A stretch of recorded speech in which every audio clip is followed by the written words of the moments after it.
sincérité des frères et des sœurs. T'as des gens, ils font semblant. La communauté afro, pour eux, c'est un marchepied pour se donner de l'importance, mais ils en ont rien à faire. Ouais, ça c'est vrai. Il y en a, ils font semblant, mais quand t'es dans les coulisses, t'es dégoûté du nombre de frères et des sœurs qui font semblant. Eux, en fait, ce qu'ils veulent, c'est juste exister. C'est pas le bien-être des frères et des sœurs qui sont derrière, qui sont dans l'anonymat, pour les aider. C'est pas ça leur objectif. Leur objectif, c'est eux, leur poche. Blaf, bonjour Africains, Africaines, Afrodescendants, Afrodescendantes, je vous salue. Je rebondis encore sur l'affaire Aliko Dangote parce que c'est clairement inadmissible. Vous avez un Africain qui essaie de faire avancer son pays et il est confronté à ses propres compatriotes. C'est ce que je vous dis dans toutes ces vidéos, que nous avons des gens déséquilibrés et complètement malades. Vous pensez peut-être que je suis le seul à en parler? Non, bah non. Zach Makassa a fait donc une intervention là-dessus. Je vous laisse écouter. Et après, je vous ai rajouté quelque chose, l'explication scientifique de tout ça. L'explication scientifique du comportement de cette élite nigériane qui s'en prend à un de ses compatriotes. Et c'est un schéma que nous connaissons tous sur toute l'échelle sociale. Donc ne prenez pas ça à la légère. Je vous laisse écouter et tout de suite après, on en reparle.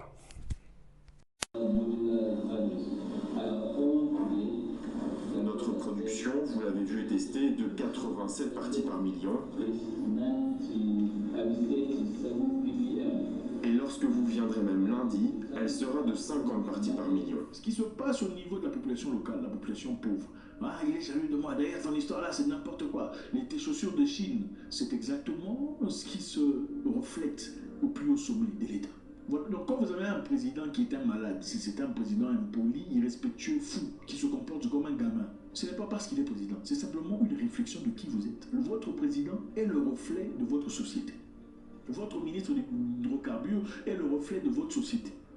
Donc, nous avons ici un monsieur africain, Aliko Dangote, prêt à payer beaucoup plus d'argent que Exo, que Total, que toutes les autres entreprises pour avoir accès au pétrole brut, après avoir construit lui-même à 20 milliards de dollars une raffinerie hors norme. On le lui empêche, sous prétexte de lui empêcher d'avoir un monopole. Mais il n'y a pas eu de contrat de monopole, n'est-ce pas? Parce qu'il est prêt à vendre à moins cher que Exo et Total et les autres. Mais comment ça se passe? Comment ça se fait qu'on lui empêche? Premièrement, c'est par jalousie. Deuxièmement, c'est parce que ces gens-là ont leurs intérêts en vendant le pétrole à Exo, Total et autres. Troisièmement, il y a une possibilité que Total, Exo et autres, et Elf, machin, soient partis voir, comme ils le font généralement en Afrique, aller voir les gouvernements. Ils ont écouté, tu vois le petit Dangote là, il essaie de faire il faut le bloquer. Voilà, 40 millions de dollars pour vous, il faut bloquer son projet. Voilà. Pourtant, ça aiderait les Nigérians à entendre qu'une personne locale est en train de commencer un projet qui transformerait pour la vie l'état économique d'un pays. Normalement, le Nigérian devrait être en train d'acclamer. Le gouvernement nigérian devrait être heureux de dire voilà un monsieur qui est en train d'alléger notre charge sur la population. Ça permettrait à ce que la population octroie ou achète ce produit à moins cher, nous permettant ainsi de vivre librement. Mais ils ne peuvent pas faire ça parce qu'il y a des gens qui ont le pourcentage dans le pétrole ou le carburant qui vient d'Exo, qui vient de Total, qui vient de Elf. Voilà. Vous pensez qu'une personne pareille, qui mange et fait manger ses collègues, accepterait que Dangote commence son produit à lui personnel? Absolument pas. Maintenant, ma question est simple. L'ennemi de l'Afrique, c'est qui? On a beau parler de colonialisme, on a beau parler de tout ça, hein? Colonialisme, esclavage. Oh, ils ne veulent pas que nous... L'ennemi de l'Africain, c'est qui? L'ennemi de l'Africain, c'est qui? Pour l'intervention. Aliko Dangote s'est retourné vers les États-Unis et le Brésil pour importer le pétrole. Donc, il a une raffinerie dans son pays qui regorge de sources presque intarissables de pétrole. Mais il est obligé d'aller acheter du pétrole au Brésil et aux États-Unis. Pour citer seulement cela. Incroyable. Cet épisode suggère que le Nigeria n'a tiré aucune leçon des autres pays qui sont devenus puissantes, industrielles et économiques mondiales grâce aux activités entrepreneuriales massives des chefs d'entreprise visionnaires avec le plein soutien de l'État. C'est-à-dire, le Nigeria n'a pas compris qu'il y a beaucoup de pays ici qui ont réussi dans la vie, qui sont ce qu'ils sont aujourd'hui à cause des efforts fournis par des entrepreneurs privés. Ils ont investi dans leur pays. Aujourd'hui, le pays s'est développé. Je vais vous donner un exemple très simple. En 1960, à l'indépendance, le PIB du Nigeria était de 4,19 milliards de dollars. Seulement en 60. Et celui de la Corée du Sud était à 3,96 milliards de dollars. Nigeria 4,16, Corée 3,96 milliards de dollars. En 1960. En 1990, le PIB du Nigeria s'élevait à 54 milliards de dollars, pendant que celui de la Corée du Nord était à 283 milliards de dollars. Ce pays, la Corée du Sud, est devenu une puissance commerciale globale, en grande partie grâce à quoi? Grâce aux entreprises familiales comme Samsung, Hyundai, SK Group, LG Group. Toutes ces entreprises ont fourni beaucoup d'efforts, ont contribué à l'élévation, à la grandeur, à l'épanouissement du pays. Ce sont des entreprises qui ont bénéficié d'un financement du gouvernement et des tax exemptions et des accords du gouvernement. C'est le gouvernement sud-coréen qui a facilité la tâche à ces familles et entreprises privées de pouvoir se développer afin de pouvoir élever le niveau de vie collective. Ils ont prospéré grâce aux prêts spéciaux. Où le Nigeria était au-dessus en 1960. Aujourd'hui, il n'y a pas match. Parce que le Coréen du Sud a compris, investissons en notre frère. Parce que lui, il investira en nous aussi. Et le pays va avancer. Pendant ce temps, l'Africain, jaloux, méchant, aigri. En fait, les Africains, c'est même pas limité chez Dangote. Il y a des gens, même des gens sur Internet ici, quand ils parlent des sujets très similaires, ils deviennent jaloux l'un de l'autre. C'est comme si l'argent leur appartient. C'est incroyable. C'est comme si l'Internet appartient à leur grand-père. Ils veulent seulement qu'ils soient seuls. C'est ça. C'est la même mentalité. Quand quelqu'un fait un travail très similaire à celui que vous faites, vous êtes presque dans le même secteur. Au lieu de coopérer ou de vous comprendre, comme le font les Juifs, on va travailler ensemble. Non. Lui, il est dans la sorcellerie. Les histoires que lui vend là, c'est du chinois. C'est incroyable. C'est quel continent ça? C'est quel genre de continent? C'est qu'un entrepreneur privé décide de changer la donne en transformant le pays pour toujours, en créant une raffinerie de pétrole, pétroleum, élevée à 20 milliards de dollars, un investissement très profond, dans le but de changer l'évolution, l'avenir, pour toujours du Nigeria, pour empêcher à ce que le Nigeria importe tout ce qu'il y a de produits dérivés du pétroleum, et que ça soit produit sur place, et que les conducteurs nigérians en profitent à un prix beaucoup plus abordable. Monsieur Dangote a même offert de payer beaucoup plus d'argent que d'autres entreprises de pétroleum connues. Mais on le lui a refusé. Donc voilà, là c'est voilà, ça c'est la constatation de Zach Makassa. Et clairement, clairement, les gens auxquels Ali Dangote a affaire, ce sont des gens clairement dans leur tête, ça ne va pas. Ce sont des gens qui ont des troubles. Comme je vous le dis dans tous ces audios, c'est pas moi qui l'invente. Hein. C'est quand on lit Peau noire et masque blanc de François Fanon, mais quand on écoute aussi, et c'est là la petite surprise que j'ai pour vous, on a l'explication scientifique donnée par Aberlinda Lopez. Donc on n'est pas dans les années 60 là. Hein. Là on est en 2024. Bon, je vous laisse écouter Aberlinda Lopez. M'interpelle et je me dis, bon, on va en discuter avec notre spécialiste psychologue. Non, parce que pour moi, ça relève, même au-delà de la psychologie, pour moi, c'est de la psychiatrie. Comment tu peux là, détruire quelqu'un qui te fait du bien? C'est la haine de soi, tout simplement. Là, on est même un peu loin de l'amour de soi, ou voilà, c'est un concept, on va dire. Là, c'est la haine de soi et la haine de soi et la haine de son semblable, en fait. Comme si du fait de ne pas s'aimer réellement et de ne pas réellement être en équilibre avec soi-même, on rentre dans cette compétition avec l'autre. C'est ça qui nous met en compétition. Quand on aime, quand on s'aime et qu'on aime ce qu'on est et qu'on aime ce qu'on représente, il n'y a pas de compétition. La seule compétition, c'est avec soi-même. Quand on est en compétition avec l'autre, c'est qu'il y a un problème dans notre ego, en fait. Notre ego a besoin d'être alimenté à travers l'autre.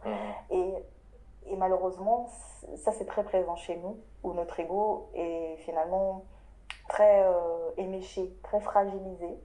Et donc pour pouvoir nourrir notre ego, on se sent presque obligé d'aller détruire l'autre. Parce que si l'autre réussit, notre ego va être encore plus fragilisé. C'est comme ça en tout cas que certaines personnes vivent. Effectivement, ça relève presque de la psychiatrie parce que c'est vraiment un trouble, pour le coup, de l'ego qui est à un niveau incroyable parce que justement il n'est pas vraiment bien nourri. Finalement, c'est des gens qui ont beaucoup d'ego, mais parce que l'ego n'est pas nourri correctement et l'amour de soi n'est pas là, n'est pas présent. Du coup, on est dans la haine envers soi-même et on préfère détruire plutôt que construire. Normalement, je parle de la norme, vraiment naturelle. Lorsqu'on est deux êtres humains semblables, le fait que l'autre être humain avance, c'est censé venir sécréter des hormones positives chez nous aussi. Mais quand nous-mêmes, on ne se reconnaît pas en tant que tel, en tant que quelqu'un qui mérite, quelqu'un qui a le droit d'avoir, quelqu'un qui a le droit d'être heureux, de voir l'autre être humain heureux, c'est insupportable. C'est insupportable. Et il y a beaucoup de personnes qui ne supportent pas de voir l'autre heureux parce que c'est insupportable. Mais pourquoi? Parce que la personne elle-même pense qu'elle ne mérite pas d'être heureuse, donc l'autre ne mérite pas non plus. Voilà l'explication scientifique d'Aberlinda Lopez. Allez voir la vidéo, j'en ai déjà parlé. Le titre, c'est Jalousie, rivalité, bassesse, absence de solidarité dans la communauté afro, by Aberlinda Lopez. Donc, allez-y, allez-y. Voilà l'explication. Eh bien, comprenez que dès le début de la colonisation, c'est ce type de personnes-là qui fait que nous sommes dans la situation que nous connaissons en 2024. Tous les pays d'Afrique, tous les pays de la Caraïbe et même tous les pays du sud du monde. C'est ce type de personnes-là que les Occidentaux ont repéré et ont mis à des postes, ont aidé. Quand je dis ils ont mis, ils les ont aidés à prendre le pouvoir en finançant leurs armes, en finançant leurs saloperies, en les corruptions, etc., etc., etc. Dans le quotidien, c'est pareil. Les problèmes que nous rencontrons, c'est parce que beaucoup de gens que vous connaissez, qui vous font des sourires, qui écoutent du zouk, qui écoutent du dombolo avec vous, qui dansent sur vos musiques, font exactement la même chose, mais à leur niveau. C'est-à-dire, au quotidien, ils favorisent les membres des autres races en leur faisant des courbettes, en leur rendant des services, en les favorisant à plusieurs niveaux, professionnels, etc., etc., etc.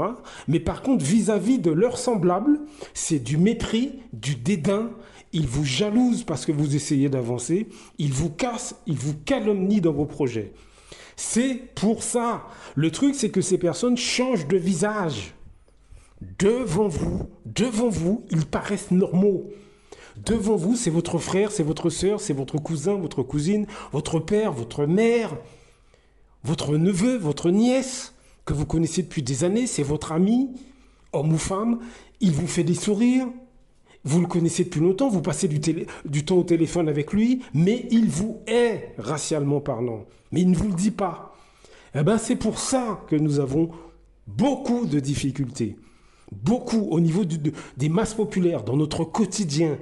Les gens que vous croisez dans votre journée, eh bien, vous avez...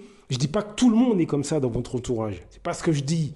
Je dis que vous rencontrez de temps à autre, même régulièrement, des gens comme ça, dans vos familles, parmi vos amis, parmi vos collègues, mais vous ne le savez pas. Et ils vous descendent à des moments où vous ne vous rendez pas compte, où vous ne faites pas attention. Mais je veux dire, c'est normal, on ne peut pas se méfier de tout et tout le temps, hein, de tout le monde, ce n'est pas possible. Donc observez ces gens-là, apprenez à observer ces gens-là. Blaf, à très bientôt.